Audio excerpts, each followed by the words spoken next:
আসসালামু আলাইকুম বন্ধুরা, দেখতে পাচ্ছেন আমার হাতের মধ্যে একটি Oppo ফোন আছে, Oppo A37। তো ফোনটির মধ্যে সমস্যা হচ্ছে ফোনটির যে ব্যাটারি আছে, ব্যাটারিটি কাজ করে না। অর্থাৎ নতুন ব্যাটারি লাগানোর পর সমস্যা হইতেছে যে কিছুক্ষণ চলে, তারপরে এই ব্যাটারিটি আর কাজ করে না, অর্থাৎ নট ওয়ার্কিং হয়ে যায়। তো আজকে আমরা দেখব যে এই ফোনের ব্যাটারিটির আসলে কি সম্পর্ক, যে কেন চলতেছে না, কি সমস্যা এই ব্যাটারিটির মধ্যে। তো যাই হোক, আমি ফোনটি খুলতেছি, আপনারা দেখতে পাচ্ছেন। তো ফোনটি অনেক পুরনো হওয়ার কারণে ফোনের যে প্লাস্টিক বিল্ড, অর্থাৎ প্লাস্টিকের যে বটিগুলো আছে, এগুলো অত্যন্ত হালকা। তো আমাদেরকে খুব কেয়ারফুলি এটিকে রিমুভ করতে হবে। তারপর এখন আমি ব্যাক প্যানেলটি খুলে নিলাম। এখন আমাদেরকে ব্যাটারিটি খোলার জন্য অবশ্যই আমাদেরকে দুটি নাট আছে ব্যাটারির ক্যাপের উপরে লাগানো। এটিকে আমরা ড্রাইভার স্ক্রু দিয়ে প্রথমে খুলে নেব। তো দেখতে পাচ্ছেন আমার খোলা কিন্তু শেষ হয়ে গেছে। এখন আমি ব্যাটারি কানেক্টরটি ধরে টান দিলে ব্যাটারিটি আমার হাতের মধ্যে খুলে আসলো। তো এরপর আমাদেরকে যেটা করতে হবে, আমি আগে থেকেই মেপে দেখেছি যে ব্যাটারিটির সমস্যা হচ্ছে। ব্যাটারিটি যে সার্কিটটি আছে, অর্থাৎ নতুন ব্যাটারির যে সার্কিটটি আছে, এই সার্কিটটি নষ্ট। নষ্ট বলতে একটু ভালো ছিল, কিন্তু কিছুক্ষণ চালানোর পর আর সার্কিটটি কাজ করতেছে না। তো এখন আমাদের যে পুরনো ব্যাটারিটি আছে, এই ব্যাটারিটির সার্কিটটি আমাদের নতুন ব্যাটারির মধ্যে রিপ্লেস করে দিতে হবে, অর্থাৎ নতুন ব্যাটারির মধ্যে লাগাইতে হবে। তো দেখতে পাচ্ছেন আমি তাতার লাইনের মধ্যে দিয়ে দিয়েছি। আপনারা অবশ্যই হট গানের তাতাল ব্যবহার করবেন। আমার হট গানের তাতালটি একটু সমস্যা হওয়ার কারণে আমি যে নর্মাল যে তাতালটি আছে আমি সেটি ব্যবহার করতেছি। অবশ্যই আপনাদের যে তাতালের যে টেম্পারেচারটি আছে এটি ভালো থাকতে হবে, না হলে কিন্তু আপনার এই ব্যাটারির যে ঝালাইগুলো আছে এগুলো সহজে রিমুভ করতে পারবেন না, অর্থাৎ সহজে খুলতে পারবেন না। তো দেখতে পাচ্ছেন আমার পর্যাপ্ত পরিমাণে হিট হওয়ার পর আমি চেষ্টা করতেছি, কিন্তু তারপরেও এই ঝালাইগুলো খুলতেছে না। এই ঝালাইগুলো অত্যন্ত শক্তপোক্ত হয়, এই কারণে সহজে এই ঝালাইগুলোকে খোলা যায় না। তো আপনারা চাইলে এখানে, আপনারা কখনো এখানে হট গান ইউজ করবেন না, কারণ যখন হট গান ইউজ করবেন তখন কিন্তু আপনার ব্যাটারিটির মধ্যে হিট লেগে ব্যাটারিটি কিন্তু নষ্ট হয়ে যাবে। তো আপনাদেরকে অবশ্যই তাতালের মাধ্যমেই এটিকে খুলতে হবে, যদিও বা একটু সময় বেশি লাগে, কিন্তু তারপরেও করার কিছুই নেই। যেহেতু আমাদেরকে ব্যাটারি সার্কিটটি মানে রিপ্লেস করতে হবে, এটির প্রবলেমটি আমাদেরকে সমাধান করতে হবে। তো সেহেতু আমাদেরকে খুব মনোযোগ দিয়ে খুব সাবধানতার সাথে খুলতে হবে। তো আমি পিছনে একটি দেখতে পাচ্ছি, অর্থাৎ পেছনে একটি টেপ লাগানো আছে সার্কিটের সঙ্গে। এই টেপটিকে আমাদেরকে খুলে ফেলতে হবে, তাহলে কিন্তু আমরা ইজিলি ওই ব্যাটারি সার্কিটটিকে খুলতে পারবো। তো আপনারা এখানে অবশ্যই রোজন ব্যবহার করবেন। রোজন দিয়ে খুব তাড়াতাড়ি কিন্তু ওই আপনার যে রাংগুলো আছে এগুলোকে গলানো যায়। তো দেখতে পাচ্ছেন আমি কিন্তু খুব চেষ্টা করার পর একটি প্রান্ত আমি খুলতে পারছি, অর্থাৎ পজিটিভটি খুলতে পারছি। এখন নেগেটিভটিও খুলে গেল। তো তারপরেও এটি আসলে খুলে যায়নি, ব্যাটারির যে যে ক্লামটি আছে ওখান থেকে ছিঁড়ে এসেছে। তো যাই হোক, এখন আমি এটি তাতাল দিয়ে এটিকে খুলে ফেলার চেষ্টা করব। তো দেখতে পাচ্ছেন এত পরিমাণ তাতালটি গরম হওয়ার কারণেও খুব সহজে কিন্তু এটা খুলে যাচ্ছে না। তো দেখতে পাচ্ছেন খুলে গেল। তো এটি হইতেছে আমাদের যে অরিজিনাল ব্যাটারি, সেটি সার্কিট। তো এখন আমরা যে আমাদের যে নতুন ব্যাটারিটি আছে, যেটি আমরা কিনে নিয়ে এসেছিলাম মার্কেট থেকে, তো ব্যাটারিটির কোয়ালিটি মোটামুটি ভালো, কিন্তু সার্কিটের যে কোয়ালিটিটা আছে এটি তেমনটা ভালো না, কারণ এর ভিতরে অল্প কয়েকটা ডায়োড এবং রেজিস্ট্যান্স দিয়ে বা ছোট ছোট পার্টস দিয়ে এটার ভোল্টেজকে রেগুলেটিং করা হয়েছে। তো সেটার চার্জিং আইসির সঙ্গে না মিল খাওয়ার কারণে এটা হইতেছে না, এটা চার্জও হইতেছে না এবং ডিভাইসটি অনও হইতেছে না। তো এই জন্য আসলে আমাদেরকে এই ব্যাটারি সার্কিটটি চেঞ্জ করতে হবে। তো দেখতে পাচ্ছেন আমি নতুন যে ব্যাটারিটি আছে এটি আসলে খোলার চেষ্টা করতেছি। এটিও অত্যন্ত শক্তপোক্ত, কিন্তু পরিশেষে আমি খুলে ফেলেছি। তো দেখতে পাচ্ছেন এই দুটি হইতেছে আমাদের সার্কিট, ব্যাটারি সার্কিট। ব্যাটারির উপরে আমি রেখে দিলাম, এটি পুরনো সার্কিট। এখন আমি লাগাবো ব্যাটারির মধ্যে, আর এটি নতুন সার্কিট। তো এই কাজগুলো আপনারা যারা টেকনিশিয়ান আছেন তারা বুঝবেন, যে মার্কেট থেকে একটি ব্যাটারি কিনে নিয়ে এসে এটি ফোনের মধ্যে লাগালে যে প্রায় সময় এই সমস্যাটা হয়। দেখা যায় যে ফোন অন হয় না, যদিও বা অন হয় কিন্তু ঠিকঠাক মতো চার্জিং শো করে না, অর্থাৎ চার্জ হয় না। তো এই সমস্যা থেকে পরিত্রাণ পেতে আপনাদেরকে এই কাজটি অবলম্বন করতে হবে, যে আপনার পুরনো যে মোবাইলের ব্যাটারিটি আছে, এই মোবাইলের ব্যাটারির যে সার্কিটটি আছে এটিকে আপনাদের খুলে নিতে হবে, এবং খুলে নিয়ে সেটি আবার পুনরায় যদি আপনারা নতুন এই ব্যাটারির মধ্যে এটি প্রতিস্থাপন করেন, অর্থাৎ লাগিয়ে দেন, তাহলে কিন্তু খুব সুন্দরভাবে আবারও আপনাদের ওই আগের ব্যাটারিটি, অরিজিনাল ব্যাটারিটি যেভাবে কাজ করছিল সেইভাবেই কাজ করবে। যদিও বা চার্জিং ব্যাকআপ বা চার্জিং ক্যাপাসিটি আপনার নতুন ব্যাটারির উপরে ডিপেন্ড করবে।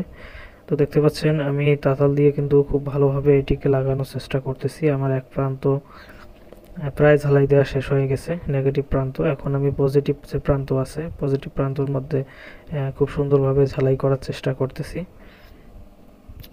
তো আমার কিন্তু ঝালাই দেওয়ার কাজটি সম্পূর্ণ হয়ে গেছে। এখন আমি সার্কিটের উপরে একটা টেপ আছে, এই টেপটিকে লাগিয়ে দেব যাতে কোনো প্রকার শর্ট সার্কিট না হয় বা যে কোনো প্রকার সমস্যা না হয়, লুজ কন্ট্যাক্ট বা যে কোনো অন্য কোনো সংযোগের প্রবলেম না হয়। তো আমি টেপটি লাগানোর পর সার্কিটটি খুব সুন্দরভাবে প্রতিস্থাপন করে আমি যে ব্যাটারির যে কভারিং টেপটি আছে সেটি লাগিয়ে দিলাম। এরপর আমি যে ব্যাটারিটি আছে এটি মোবাইলের মধ্যে লাগিয়ে যে চার্জিং কানেক্টরটি আছে, ব্যাটারি কানেক্টরটি আছে, সে ব্যাটারি কানেক্টরটি আমি মোবাইলের ব্যাটারির মধ্যে লাগিয়ে দিলাম। তো এখন লাগানো আমার শেষ। এখন আমি পাওয়ার বাটনে প্রেস করে দেখব যে আমাদের ফোনটি অন হয় কিনা। তো পাওয়ার বাটনে আমি প্রেস করতেছি, দেখি আমাদের ফোনটি অন হয়ে গেল। দেখতে পাচ্ছেন ডিসপ্লের মধ্যে অপ্পো লেখা চলে এসেছে, তার মানে কিন্তু আমাদের যে কাজটি সেটি সাকসেস হয়েছে। তো এখন আমাদেরকে যে ব্যাটারির উপরে একটি ক্যাপ থাকে সেটিকে লাগিয়ে দিতে হবে এবং দুটি নাট সেখানে দেওয়া থাকে। এই নাট দুটি ড্রাইভার স্ক্রু দিয়ে নাট দুটিকে খুব সুন্দরভাবে লাগিয়ে দিতে হবে। দেখতে পাচ্ছেন আমি নাটগুলো খুব সুন্দরভাবে এখানে টাইট ফিটিং করে দিচ্ছি। তো আপনারা অবশ্যই এভাবে কাজ করবেন খুব সুন্দরভাবে। তো দেখতে পাচ্ছেন আমাদের কাজ কিন্তু প্রায় শেষ। এখন আমি যে মোবাইলের যে ব্যাক কভারটি আছে সেটি লাগিয়ে দিব। তো দেখতে পাচ্ছেন এটি হইতেছে মোবাইলের পেছনের যে কভার, অর্থাৎ মোবাইলের ব্যাক কভার। এখানে পাওয়ার বাটনগুলোর এখানে একটু ভাঙা ভাঙা আছে, তাই আমাদেরকে খুব সাবধানতার সাথে আমাদেরকে লাগাতে হবে যেন কোনো প্রকার কোনো সমস্যা না হয়। তো দেখতে পাচ্ছেন আমি খুব সাবধানতার সাথে আমি এটিকে লাগিয়ে ফেললাম, ফিটিং করে দিলাম। তো এখন দেখতে পাচ্ছি সব কিছুই ঠিকঠাক আছে, আমাদের সেটটি অন আছে এবং অন থাকবে, কারণ আমরা আমাদের যে পুরনো সার্কিটটি আছে সেটি লাগিয়ে ফেলেছি নতুন সার্কিটটি রিপ্লেস করে। তো ভিডিওটি যদি আপনাদের এই পর্যন্ত আপনারা দেখে থাকেন, ভিডিওটি নিশ্চয়ই আপনাদের ভালো লেগেছে, কারণ এটি একটি ইনফরমেটিভ সায়েন্স রিলেটেড ভিডিও বা টেকনোলজি রিলেটেড ভিডিও, মোবাইল সার্ভিসিংয়ের ভিডিও আপনারা খুবই পছন্দ করে থাকেন। তো যদি ভিডিওটি পছন্দ হয়ে থাকে তাহলে অবশ্যই লাইক করবেন। বন্ধুরা দেখতে পাচ্ছেন আমার হাতের মধ্যে একটি স্যামসাং ফোন আছে। দেখতে পাচ্ছেন এখানে স্যামসাংয়ের ব্র্যান্ডিং করা। তো ফোনটির টাচ ডিসপ্লে কিছুই নাই। তো ফোনটি আমি খুলে দেখব যে আসলে ফোনটি কি কন্ডিশনে আছে। এই ফোনটি আমি কিনে নিয়েছিলাম হচ্ছে কাস্টমারের কাছ থেকে। তার সমস্যা হচ্ছে তার টাচ ডিসপ্লেটি ভেঙে যায়। তো কাস্টমার এসে আমাকে বলে যে ভাই সার্ভিসিং করতে এটার বিল কত টাকা আসতে পারে। তো তারপরে আমি দেখি যে এটা ঠিক করতে মিনিমাম 1000 থেকে 1500 টাকার মধ্যেই ফোনটি রিপেয়ার করা সম্ভব। তো আমি কাস্টমারকে বলি, তো কাস্টমার বলে যে ভাই আসলে এত টাকা দিয়ে আমার ফোন সার্ভিসিং করা সম্ভব না, আপনি চাইলে ফোনটি কিনে নিতে পারেন। তো আমি তার কথা শুনে আমি তার ফোনটিকে কিনে নিই মাত্র 250 টাকা দিয়ে। দেখতে পাচ্ছেন এগুলো হইতেছে নাট, হয়তো বা কোনো টেকনিশিয়ান এর আগে দেখেছিল, নাটগুলো খোলা অবস্থাতেই রয়েছে। তো অনেক নাট দেখতে পাচ্ছি, আর এখানে একটা দেখতে পাচ্ছেন চার্জিং পোর্ট, যেটা দিয়ে আমরা মোবাইল চার্জ করি। তো পরবর্তীতে আমি ডিভাইসটা তার কাছ থেকে কিনে নেই। তো এখন দেখবো যে আসলে ফোনটির ভিতরে আসলে কি আছে। তো দেখার জন্য আমাদেরকে পুরো ফোনটিকে ডিঅ্যাসেম্বল করতে হবে, অর্থাৎ পুরো ফোনটিকে খুলতে হবে। তো আমি আগে থেকেই দেখতে পাচ্ছি যে ডিসপ্লের যে সকেট আছে কানেক্টর, এই ডিসপ্লে কানেক্টরের এখানে দেখতে পাচ্ছেন একটা আলাদা ক্যাপ থাকে, এই ক্যাপটি কিন্তু এখানে নাই। তো এখানে আমি একটা নাট দেখতে পাচ্ছি, তো এটি আমি তুলে নিলাম। এখন আমি ফোনটিকে খোলার চেষ্টা করব। তো দেখতে পাচ্ছেন ফোনটি কিন্তু অলরেডি খোলা আছে। এই তো ফোনটির বডির এই দিক দিয়ে ভেঙে গেছে। তো আমি তারপরেও খুব স্মুথলি এটিকে রিমুভ করার চেষ্টা করব।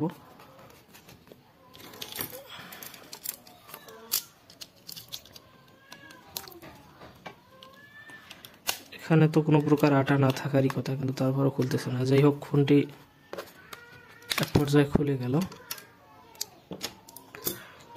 তো দেখতে পাচ্ছি এখানে যে হেডফোনের জ্যাক আছে, ইয়ারফোনের জ্যাক, একটি সকেট আছে। তার পাশ দিয়ে এদিকে চলে এসেছে আপনার যে টাচ মানে back button, home button plus option button, যে তিনটা বাটন আছে, এই বাটন তিনটার ফাংশনালিটি এখানে করে দেওয়া হয়েছে। তো এটি প্রেস করলে এটি আসলে হোম বাটন হিসাবে কাজ করে। এটি হইতেছে ব্যাক বাটন এবং এটি হচ্ছে অপশন বাটন। এখানে আমি একটা টেপ দেখতে পাচ্ছি, আমি এই টেপটিকে উঠায় নিচ্ছি এবং আমি সামন ক্যামেরাটি খুব সুন্দর দেখতে পাচ্ছি। তো সামন ক্যামেরাটি প্রোটেক্ট করার জন্য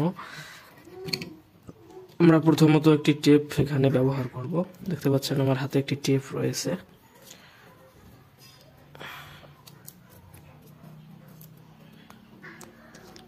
কস টেপ দিয়ে আমরা ওই ক্যামেরাটিকে প্রোটেক্ট করব। দেখতে পাচ্ছেন আমি এতটুকু টেপ কেটে নিলাম। এখন আমি এই পুরো ক্যামেরাটিকে কভার আপ করে দেব। দেখতে পাচ্ছেন আমি টেপটিকে সিল করে ক্যামেরাটিকে সিল করে দিলাম যেন কোনো প্রকার ডাস্ট পার্টিকেল না ঢোকে। এরপর এটি হচ্ছে আমার ওই সেই সামন ক্যামেরা, এটি কানেক্টর আমি খুলে দিলাম। আচ্ছা, ক্যামেরাটি বাইর হয়ে আসলো। তো যাই হোক, এটি আমি রেখে দিচ্ছি। এটি হইতেছে আমাদের স্যামসাং মোবাইলের মাদারবোর্ড। দেখতে পাচ্ছেন এটি মাদারবোর্ড, এটি হইতেছে সিপিইউ আর এদিকে র্যাম আছে। তো আমি আইসির যে কন্ডিশনগুলো ফ্রেশই দেখতে পাচ্ছেন আইসিতে কিন্তু কোনো প্রকার কাজ করা হয় নাই আমার মনে হয়। তো যাই হোক, এটা উঠবে না। এর উপরে একটা স্টেনসিল ছিল, অর্থাৎ ঢাকনা ছিল, এই যে এটার মতো একটা ঢাকনা ছিল। তো দেখি এর কন্ডিশনটা কেমন। এর ভিতরে আছে আসলে দেখতে পাচ্ছেন এটি হইতেছে পাওয়ার আইসি। এটি আসলে পাওয়ার আইসি, এটি পাওয়ার আইসি। তো ক্যাপটি আমি লাগিয়ে দিচ্ছি। আচ্ছা, তো আমি দেখতে পাচ্ছি কন্ডিশন মোটামুটি ভালোই আছে। এটি হইতেছে আমাদের যে পেছন ক্যামেরা, অর্থাৎ ব্যাক ক্যামেরা। তো ক্যামেরার কোয়ালিটিটি বলতে গেলে ক্যামেরার কোয়ালিটিটি অত্যন্ত চমৎকার। দেখতে পাচ্ছেন কোনো প্রকার স্ক্র্যাচ নাই, কোনো সমস্যা নেই, ক্যামেরাটি ভালো। তো যাই হোক, এখান থেকে আমরা পরবর্তীতে দেখব মাদারবোর্ডটি পাওয়ার সাপ্লাই দিয়ে অন করে যে আসলে বোর্ডটি অন হইতেছে কিনা। তো আমি পুনরায় ক্যামেরাটি এখানে লাগিয়ে দিচ্ছি।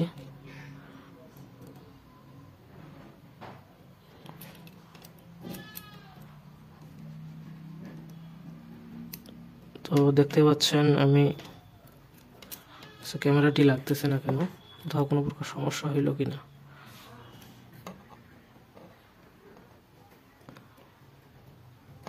আচ্ছা, ক্যামেরাটি লেগে গেছে।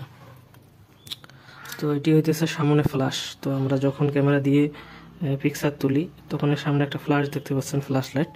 তখন এই ফ্ল্যাশ লাইটটি কিন্তু গ্লো করে, এই ফ্ল্যাশ লাইটটি কিন্তু জ্বলে। তো যাই হোক, আপনারাও দেখলেন মোটামুটি মোবাইলের কন্ডিশন। তো এখানে চার্জিং পোর্টটি যে কোনো কারণে খুলে রাখা হয়েছে। তো দেখতে পাচ্ছি এই চার্জিং পোর্টটি আসলে এখানে থাকে।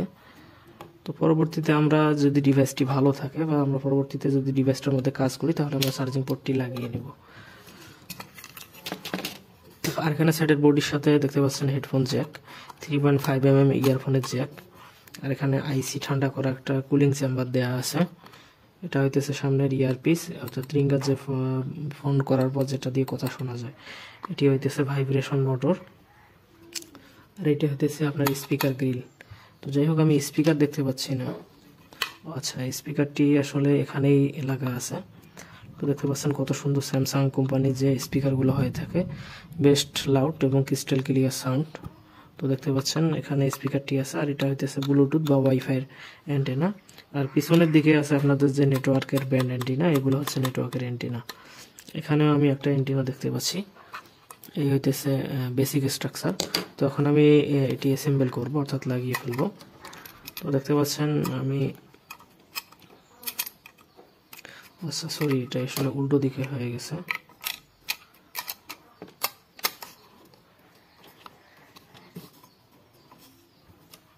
এই রেবনটা নিচে পড়ে গেছে, এই রেবনটা আমাদেরকে উপরে তুলতে হবে, তারপর রেবনটিকে লাগিয়ে দিতে হবে। দেখতে পাচ্ছেন লাগা হয়ে গেল। এটি আমাদের হইতেছে চার্জিং পোর্ট। তো আমি আপাতত এটিকে এখানেই বসিয়ে দিলাম।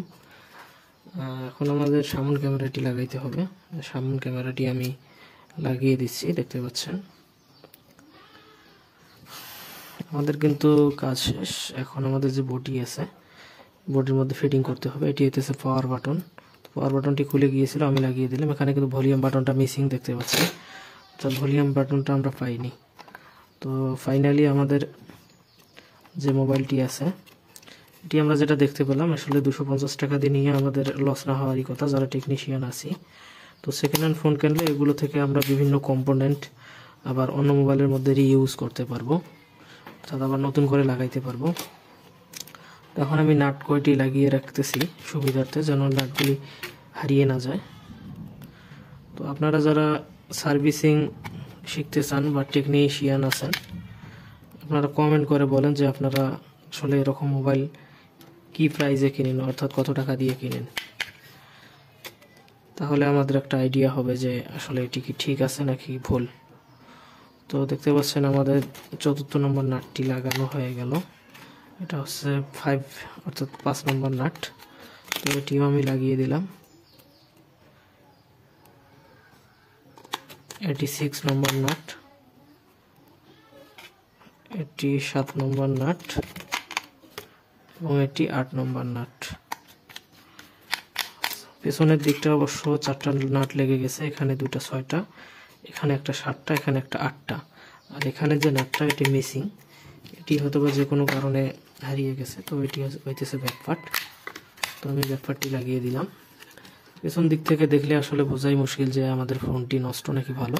তো ফোনটি কিন্তু নষ্ট। আমরা পরবর্তী ভিডিওতে আপনাদেরকে দেখাবো যে মোবাইলটি আসলে অন করে চালানোর মতো হবে কিনা এবং মোবাইলটি আমরা ঠিক করতে পারবো কিনা এবং কি কি কম্পোনেন্ট ঠিক আছে এই সবগুলো দেখতে পারবেন। তাই আমাদের চ্যানেলটি সাবস্ক্রাইব করে পাশে থাকুন। এতক্ষণ ভিডিওটি দেখার জন্য আপনাকে অসংখ্য ধন্যবাদ।